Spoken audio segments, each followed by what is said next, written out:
Pemirsa Pilkada Serentak 2020 akan diwarnai banyak calon muda kepala daerah yang diusung partai politik. Sebut saja nama artis Adly Fairuz hingga anak Presiden Joko Widodo Gibran Rakabuming Raka.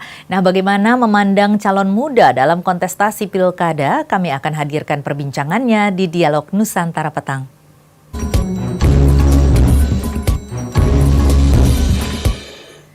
Ya, dan pemirsa sudah bersama saya, narasumber saya pada petang ini Mas Gun-Gun Herianto, pengamat politik. Mas Gun-Gun, ya pakar komunikasi politik ya. Ya, selamat sore Mas Gun-Gun, apa kabar? Kabar baik, alhamdulillah. Ya, Mas Gun-Gun, ini menjelang Pilkada Serentak mulai banyak ya calon-calon muda untuk ya maju untuk Pilkada mendatang. Nah, ini bagaimana Anda melihat tren ini?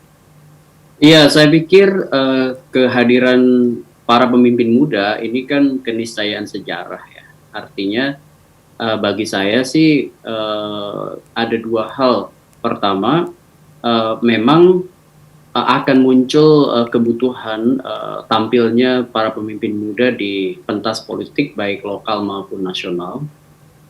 Yang kedua, tentu ini juga terhubung dengan realitas politik kekinian, bahwa ada transformasi kesejarahan yang memang akan menempatkan anak-anak muda itu dalam arus besar perubahan politik, terutama misalnya terwadahinya mereka dalam jabatan-jabatan publik, baik itu yang sifatnya di internal partai ataupun dalam jabatan-jabatan publik yang dikontestasikan seperti di 270 daerah dalam Pilkada Serentak 2020 begitu.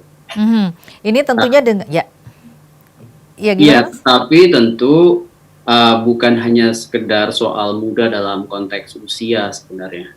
Yang kita harapkan itu punya 3 kualifikasi. Pertama, punya pengalaman politik yang kemudian menjadi basis. Kenapa? Karena berbeda antara di wilayah profesi individu seperti artis atau pengusaha atau mungkin mantan atlet dan profesi-profesi lain, itu tidak cukup harus ada pertautan pengalaman dalam urusan-urusan pengelolaan publik. Oleh karena mereka semua akan berkontestasi dalam perebutan jabatan-jabatan publik yang nanti mendedikasikan dirinya juga pada urusan-urusan publik. Kemudian yang kedua, itu menurut saya memang harus punya atau belajar banyak soal kapasitas, sosial, kapasitas intelektual, termasuk juga menurut saya moral. Kenapa? Karena mereka akan jadi ikon, mereka akan jadi semacam role model bagi transformasi kesejarahan politik Indonesia. Kalau mereka kemudian tidak siap, tidak punya kapasitas, jikapun mereka menang nanti, itu tidak memberi pewajahan positif bagi tampilnya anak-anak muda di panggung politik. Kemudian yang ketiga, menurut saya memang penting untuk memastikan bahwa mereka punya gagasan atau punya konsep yang jelas dalam kepemimpinan transformasional atau kepemimpinan transformatif, yaitu kepemimpinan yang bisa menggerakkan. Anak muda itu cirinya confidence, kemudian connected ya, dan tentu juga punya inovasi yang kemudian berbeda dengan harusnya generasi-generasi sebelumnya. Sehingga pendekatan-pendekatan transformatif itu menjadi diperlukan, dan anak-anak muda harusnya menjadi sosok guru dari perubahan Indonesia di masa mendatang. Iya, apakah Anda melihat calon-calon muda ini memiliki ketiga kualifikasi yang dibutuhkan tersebut? Memang tidak bisa digeneralisir sih Mbak Tasya, banyak juga yang menurut saya jumping gitu ya.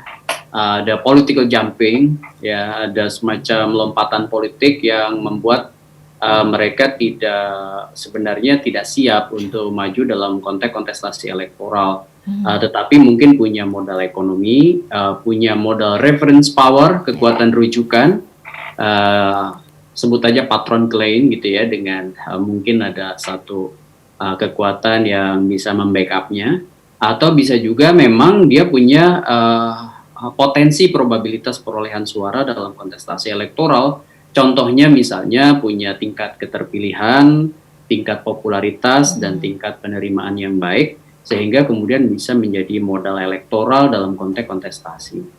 Begitu. Dan kalau kita satu persatu ulas, tentu tidak semua siap. Misalnya ada yang baru bertransformasi menjadi politisi kurang dari setahun, udah mencalonkan diri. Kemudian ada juga mungkin yang tidak punya gagasan solid, tetapi karena ayahnya atau karena keluarganya, kemudian dia dalam tanda petik ya terjerembab gitu ya ke dalam proses kandidasi, meskipun pada akhirnya kemudian dia nikmati. Tetapi memang kalaupun ada proses seperti ini, ya bukan berarti tidak bisa berubah. Artinya dalam konteks menjelang menjadi kepala daerah, syukur-syukur kalau mereka terpilih, itu harus memang belajar banyak, harus lari sprint untuk menyiapkan diri bahwa menjadi pemimpin itu tidak mudah. Kenapa Mbak Tasya? Ingat kepemimpinan modern itu sekarang tidak cukup hebat sendirian. Karena hebat sendirian aja dia tidak bisa menggerakkan sistem. Harus punya kemampuan komunikasi politik yang mumpuni supaya kemudian mesin birokrasi itu bergerak, internal maupun eksternal. Internal itu misalnya seperti ASN dan birokrasi pendukung. Pun demikian stakeholder demokrasi seperti misalnya masyarakat, media, dan itu menurut saya butuh kepiawaian dalam konteks menggerakkan stakeholder demokrasi di tingkat lokal, untuk kemudian memastikan bahwa dia di backup oleh dua kekuatan. Satu namanya kekuatan real politik seperti partai atau DPR, sebut saja misalnya dalam konteks relasi kuasanya. Yang kedua adalah dukungan publik berbentuk public trust atau kepercayaan publik. Gitu. Kalau kita melihat tadi Anda mengatakan bahwa kebetulan mereka juga didukung oleh kekuatan-kekuatan yang cukup besar, kemudian juga adanya tingkat keterpilihan dan popularitas yang tinggi. Nah ini kan akan dan juga tentunya dukungan dari beberapa, ini tren juga beberapa partai juga mendukung juga, sehingga menimbulkan resiko dengan adanya mereka melawan kota kosong begitu. Nah ini Anda bagaimana melihat ini dampaknya terhadap demokrasi kita? Saya sih memberi catatan kritis bahwa proses kontestasi elektoral seperti di pilkada serentak dengan tingkat kandidat tunggal yang semakin banyak dari satu penyelenggaraan ke penyelenggaraan lain sejak 2015, itu harusnya kemudian menjadi bahan evaluasi. Maksud saya terutama bagi partai. Kenapa? Karena semakin banyak kota kosong, lawan kota kosong maksud saya, itu akan semakin meminimalkan ya aspek kompetisi yang kemudian bisa lebih menciptakan suasana yang kompetitif gitu ya. Artinya adu gagasan, adu program, kemudian juga dialektika yang terjadi dalam proses-proses kontestasi elektoral akan sangat jauh berkurang, terutama kalau ada kekuatan yang sangat dominan, dan kekuatan sangat dominan itu apalagi kalau di belakangnya itu ada problem. Misalnya problemnya gini, politik ijon mungkin pernah dengar ya, ada investasi politik besar misalnya dari perusahaan yang kemudian punya kepentingan dengan sumber daya alam atau punya kepentingan dengan regulasi yang dibikin oleh pemerintahan daerah, kemudian dia investasi dalam pilkada dan menagih janjinya kembali. Dan nanti itu kemudian satu saat dia akan meminta kompensasi dalam bentuk regulasi yang dibikin oleh si kepala daerah, sehingga kemudian pilkada menurut saya pertanyaan mendasarnya untuk siapa gitu. Kalau pilkada itu sebagai proses kuasa rakyat, maka itu sudah terpatahkan sejak proses kandidasi. Misalnya cost of entry ya dalam pendekatan struktur peluang atau opportunity structure dalam proses kandidasi itu kerap kemudian membuat kita pesimis. Misalnya ya betul-betul dijagain semua partai untuk kemudian mengonsolidasikan dalam satu pasangan calon, tidak menyisakan peluang untuk adanya lawan. Kalaupun ada misalnya hanya sekedar shadow candidate, dan itu kemudian sudah jelas calon boneka seperti itu ya? Ya itu Mbak Tasya, sehingga kemudian proses demokratisasi hanya berjalan semu sebenarnya, dan kita udah tahu bahwa pemenangnya siapa.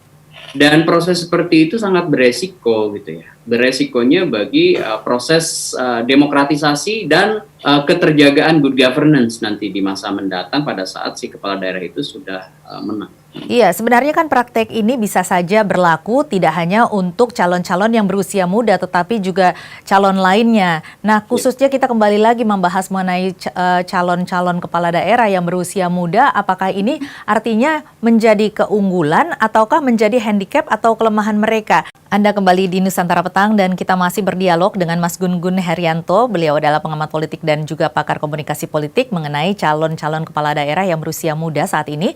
Dan Mas Gun-Gun, kalau tadi kita membahas beberapa kemungkinan-kemungkinan, ini calon-calon yang berusia muda ini justru merupakan usia muda ini merupakan keunggulan atau bahkan justru menjadi kelemahan atau handicap mereka? Sebenarnya kalau kemudian si anak muda yang kemudian menjadi kandidat itu punya sumber daya politik seperti pengalaman, kapasitas, jaringan, itu sebenarnya bisa jadi kekuatan. Kenapa? Lihat aja misalnya di 2019 kemarin, sebenarnya postur anak-anak muda sebagai pemilih itu proporsinya besar. Kalau kita merujuk ke proyeksi data BPS untuk 2020 itu kan 34% sebenarnya millennials gitu. Ya. Artinya kan itu lumbung atau ceruk basis pemilih. Sehingga kalau kemudian pendekatannya baik, tepat, strategis misalnya seperti marketing politiknya bagus, itu menurut saya juga akan menjadi potensi kekuatan. Tetapi juga sekaligus punya resiko kekurangan. Kenapa? Contoh misalnya soal bagaimana membentuk atau mengelola jaringan politik gitu ya. Itu politisi-politisi senior itu biasanya punya basis lapangan atau penguasaan teritorial yang sebenarnya tidak bisa dianggap remeh gitu, karena seiring dengan kesejarahan karir politik mereka, tentu mereka punya jejaring misalnya dari hulu ke hilir, apalagi kalau kemudian mereka pernah menjabat misal taruh lawan posisinya sebagai incumbent atau posisinya pernah menjadi anggota DPRD misalnya di daerah-daerah itu, atau misalnya mereka punya basis organisasi massa atau organisasi kebudayaan yang akar rumputnya kuat misalnya, sehingga bisa aja kemudian si anak muda ini susah menembus penguasaan basis teritorial dari politisi senior. Tapi Mbak Tasya, begini, itu menurut saya tidak lagi menjadi sebuah hambatan untuk anak-anak muda memenangi gelanggang pertarungan, karena begini, ada satu pendekatan bagus ya, namanya opportunity structure perspective. Itu ada 3 variabel yang bisa memenangkan kandidat.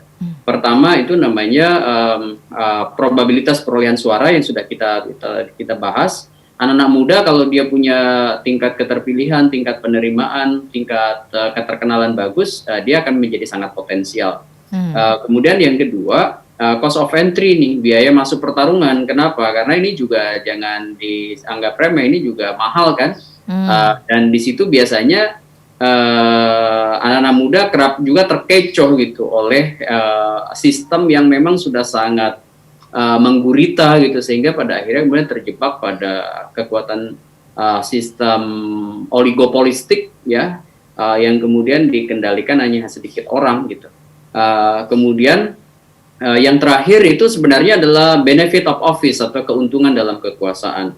Itu biasanya kalau partai-partai sudah punya atau melihat kans dari seseorang untuk memenangi kontestasi, biasanya gerombolan tuh untuk mendukung.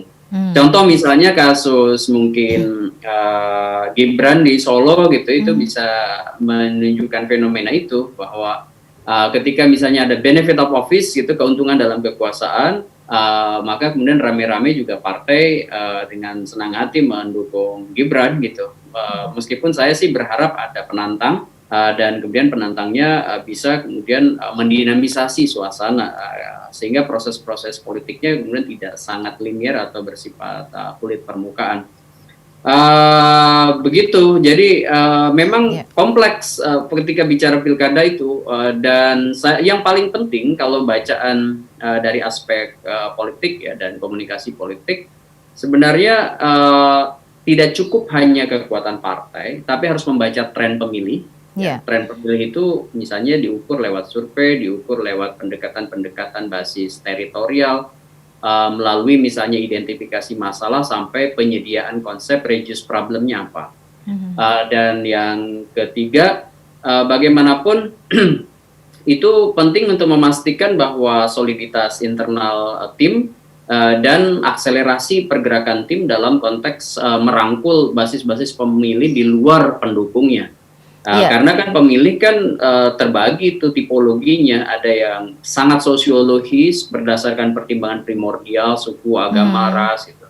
Ada yang karena mungkin pertimbangan-pertimbangan program, entah itu misalnya program saat ini ke depan, itu yang disebut dengan pendekatan prospektif, retrospektif dalam pendekatan rasional voters gitu ya, rational choice.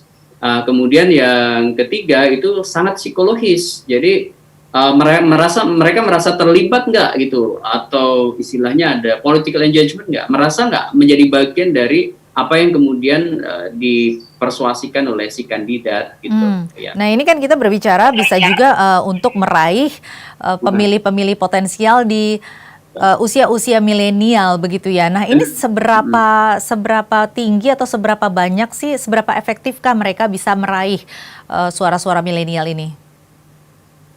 Ya harusnya karena apa namanya, mereka misalnya anak-anak muda juga dan karakternya mirip, harusnya ada irisan psikologis yang bisa mempermudah gitu masuknya Hmm, mereka ke millennials.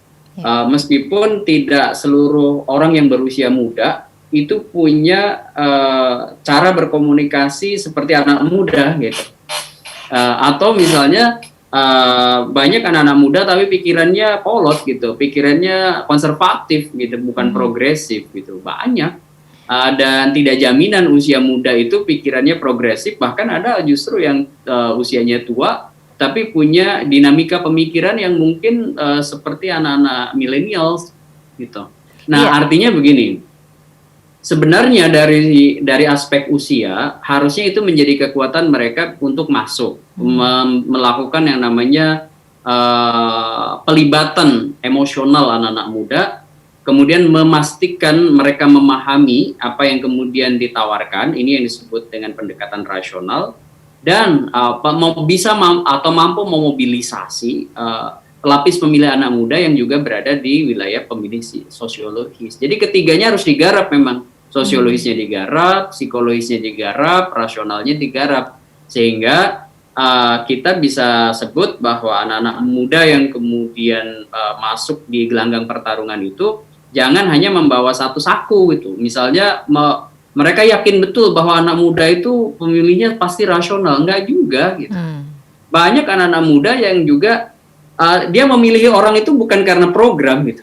Dia memilih orang itu karena good looking misalnya, iya Hmm. kan? Iya. Tampilan fisiknya itu bagus gitu ya. Itu yang disebut dengan pengaruh psikologis yang sifatnya karena perasaan gitu ya. Ada juga yang memilih seseorang karena dia pernah mungkin baca di link di gadgetnya dia gitu, informasi terkait dengan si taruhlah misalnya siapa yang maju, mungkin Gibran atau mungkin Bobi atau mungkin Ajizah atau siapa itu ya. Nah, Ya. itu yang kemudian mungkin oke, inspiratif nih, bagaimana misalnya mereka menjadi entrepreneur, kemudian saya tertarik memilihnya karena saya membaca informasi, itu juga psikologis tuh, namanya paparan informasi. Hmm. Atau mungkin yang juga psikologis itu namanya party ID.